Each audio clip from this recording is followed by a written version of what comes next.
Hello guys, Gauri ശങ്കരത്തിൻ്റെ പുതിയ episode റിവ്യൂയിലേക്ക് സ്വാഗതം. അങ്ങനെ നമ്മുടെ ഗംഗയോട് ശങ്കർ പറയണം കേട്ടോ, നിൻ്റെ ഈ നോട്ടം നിർത്തിയില്ലേലുണ്ടോ ഗംഗെ എന്ന് പറയുമ്പോഴത്തേക്കും ഗംഗ പറയാം, എൻ്റെ നോട്ടത്തിനൊരു വ്യത്യാസം വന്നില്ല, എനിക്കൊരു മാറ്റമില്ല, നിനക്കാ ഒരു മാറ്റം, നീ ഞാൻ ചോദിച്ചതിന് ഉത്തരം തന്നില്ലല്ലോ ശങ്കു എന്ന് പറയണം കേട്ടോ. ഇതൊക്കെ കേൾക്കുന്ന ശങ്കറിന് ദേഷ്യം വരുവാണ്.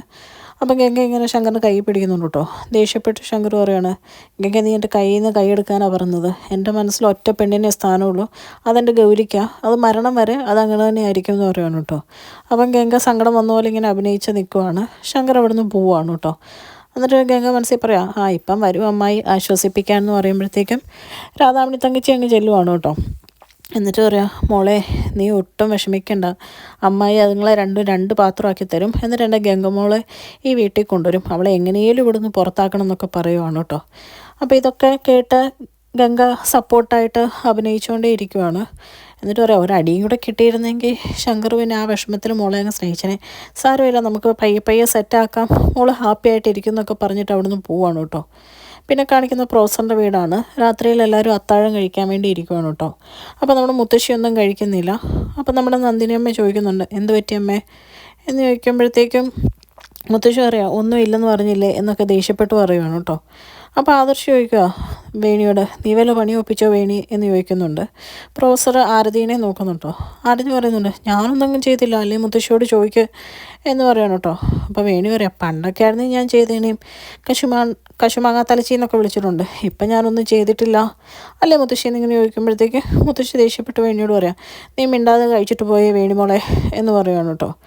അപ്പോഴത്തേക്കും വേണി കഴിക്കുവാണ്. എന്നിട്ട് വേണി വയ്ക്കുക, എന്നാലും നമ്മുടെ മുത്തശ്ശിക്ക് എന്ത് പറ്റിയേ, കാര്യം എന്താണെന്ന് പറ മുത്തശ്ശി എന്നിങ്ങനെ പറയുവാണ്. കുറേ നിർബന്ധിച്ച് കഴിയുമ്പോഴത്തേക്കും മുത്തശ്ശി ചോദിക്കുവാണ്, ഈ വീട്ടിലൊരു പ്രധാനപ്പെട്ട കാര്യം വരുക, എല്ലാവരും അത് മറന്നോ എന്ന് ചോദിക്കുവാണ് കേട്ടോ. അപ്പോൾ എല്ലാവരും ഇങ്ങനെ അന്തം വിട്ടിങ്ങനെ നോക്കിയിരിക്കുക.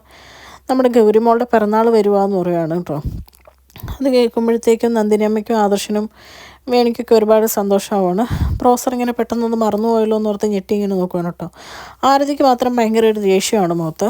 അപ്പോഴത്തേക്കും ആദർശം പറയാം, അതിനെന്താ എല്ലാ വർഷത്തെ പോലെ ഈ വർഷവും നമുക്ക് അടിപൊളിയാക്കാമെന്ന് പറയുകയാണ് കേട്ടോ. അപ്പോൾ വേണി പറയാം, നമുക്കേ ഗൗരിക്കൊരു കിടിലൻ സർപ്രൈസ് കൊടുക്കണം, അതൊരു അടിപൊളി സർപ്രൈസ് എന്നൊക്കെ പറയുവാണ്. ഇതൊക്കെ കേട്ട് ദേഷ്യം വന്ന് ആരതി കഴിച്ചുകൊണ്ടിരിക്കുന്നിടത്തുനിന്ന് ചാടി എഴുന്നേക്കുവാണ് കേട്ടോ. എന്നിട്ട് പറയുവാണ്, ഈ വീട്ടിൽ ആർക്കെങ്കിലും എന്നോട് കുറച്ച് സ്നേഹം ഉണ്ടെങ്കിൽ ഇങ്ങനെ കാണിക്കുമോ, എല്ലാവർക്കും ഗൗരി ചേച്ചിയുടെ കാര്യത്തിലല്ലേ വലിയ താല്പര്യം, എന്നോട് ചെയ്തോന്ന് ഞാൻ ഒരിക്കലും മറക്കത്തില്ല എന്ന് പറഞ്ഞ് ദേഷ്യപ്പെട്ട ആരതി അവിടുന്ന് കയറി പോവാണ് കേട്ടോ.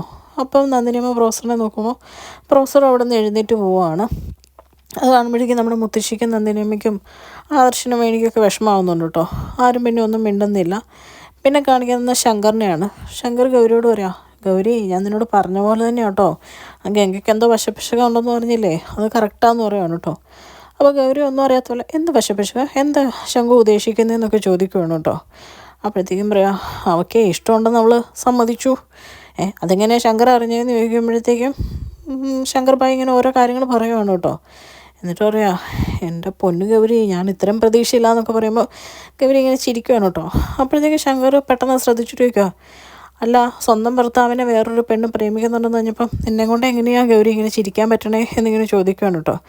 അപ്പോഴത്തേക്കും ഒന്നും അറിയാത്ത പോലെ നമ്മുടെ ഗൗരി പറയാണ്, ഞാൻ ചിരിച്ചില്ലല്ലോ, ശങ്കുവിന് തോന്നിയായിരിക്കും, ശങ്കു എന്താ പറഞ്ഞത് എനിക്കങ്ങനെ മനസ്സിലായില്ല എന്ന് പറയുമ്പോഴത്തേക്കും ശങ്കർ പറയാം, രാമായണം മുഴുവൻ വായിച്ചിട്ട് നിനക്കിപ്പോൾ കഥ മനസ്സിലായില്ല എന്നാണ് പറഞ്ഞു വരുന്നതെന്നൊക്കെ ചോദിക്കുവാണ് കേട്ടോ.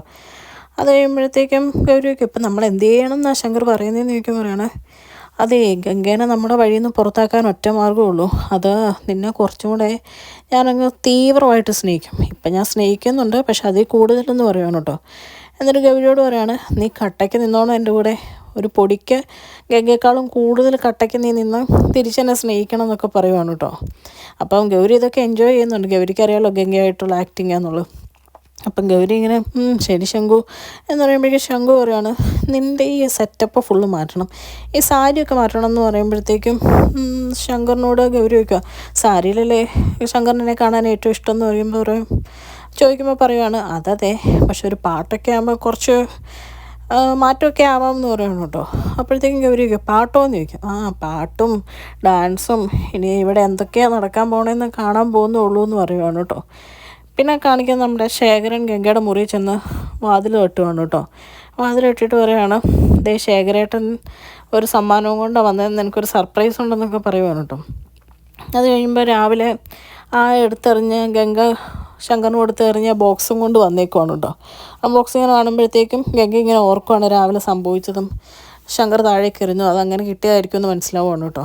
അപ്പം വലിയ മൈൻഡാക്കാതെ നമ്മുടെ ഗംഗ പറയാണ്, നിങ്ങൾ വല്ല കഞ്ചാവോ വല്ലതും അടിച്ചിട്ടുണ്ടോ, ഇങ്ങനെ പിച്ചും പേയും പറയുന്നതെന്നൊക്കെ ശേഖരനോട് ചോദിക്കുകയാണ് കേട്ടോ. അപ്പോൾ ശേഖരൻ പറയാ, നീ എന്തുട്ടാ ഗംഗയെ പറയുന്നത്, ഞാനെൻ്റെ വലിയ മനസ്സ് നീ ചോദിച്ച പോലെ തുറന്ന് കാണിക്കാൻ വേണ്ടി വന്നതല്ലേ എന്ന് ചോദിക്കുകയാണ് കേട്ടോ. ഇതൊക്കെ കേൾക്കുമ്പോഴത്തേക്കും ഗംഗയ്ക്ക് ചിരി വരുവാണ് കേട്ടോ. ഗംഗ പറയാ, ഇതെന്തോ കൂടിയത് അടിച്ചേക്കുന്നതെന്നാണ് തോന്നുന്നതെന്ന് പറഞ്ഞാൽ ഒഴിവാക്കി വിടുവാണ് കേട്ടോ. അങ്ങനെ അവർ സംസാരിച്ചുകൊണ്ടിരിക്കാൻ നേരത്ത് ഒരു പാട്ട് കേൾക്കുവാണ് കേട്ടോ. മഞ്ഞിൽ കുളിക്കും രാവേറെയായെന്നും പറഞ്ഞു. അപ്പോഴത്തേക്കും ഗംഗ ചോദിക്കും, ഇതെവിടെ നിന്ന് ഈ പാട്ട്, ആരെങ്കിലും പാടുന്നതാണോ എന്നിങ്ങനെ ചോദിക്കുവാണ് കേട്ടോ. അപ്പോഴത്തേക്കും ശേഖരൻ പാട്ടോ എന്നിങ്ങനെ ചോദിക്കുവാണ്. ഗംഗ ആ സമയത്ത് മാറിക്കെന്ന് പറഞ്ഞ് മുറിയിൽ നിന്ന് ഇറങ്ങി പോവാണ് കേട്ടോ വെള്ളോട്ട്. ആ പാട്ട് എവിടെ നിന്നാണ് കേൾക്കുന്നതെന്ന് അറിയാൻ വേണ്ടിയിട്ട്. ആ സമയത്ത് ശേഖരനും പുറകെ പോവാണ്. എന്നിട്ട് ശേഖരൻ വാതിലിൻ്റെ അവിടെ ചെന്നിട്ട് പറയുകയാണ്, ഇത് ഏത് അലവലാതിയാണോ ഈ പാതിരാത്രിക്ക് ഈ പാട്ടും വെച്ചുകൊണ്ടിരിക്കുന്നത്, മനുഷ്യനൊന്ന് മനസ്സ് തുറക്കാനും സമ്മതിക്കുകയല്ലേ എന്നിങ്ങനെ ചോദിച്ചുകൊണ്ടിങ്ങനെ നിൽക്കുന്ന കാണിച്ചുകൊണ്ടാണ് കേട്ടോ ഇന്നത്തെ എപ്പിസോഡ് അവസാനിക്കുന്നത്. ചാനൽ ഇഷ്ടപ്പെട്ട് കഴിഞ്ഞാൽ ലൈക്ക് ചെയ്യാനും സബ്സ്ക്രൈബ് ചെയ്യാനും കമൻറ്റ് ചെയ്യാനും മറക്കരുത്. Thank you.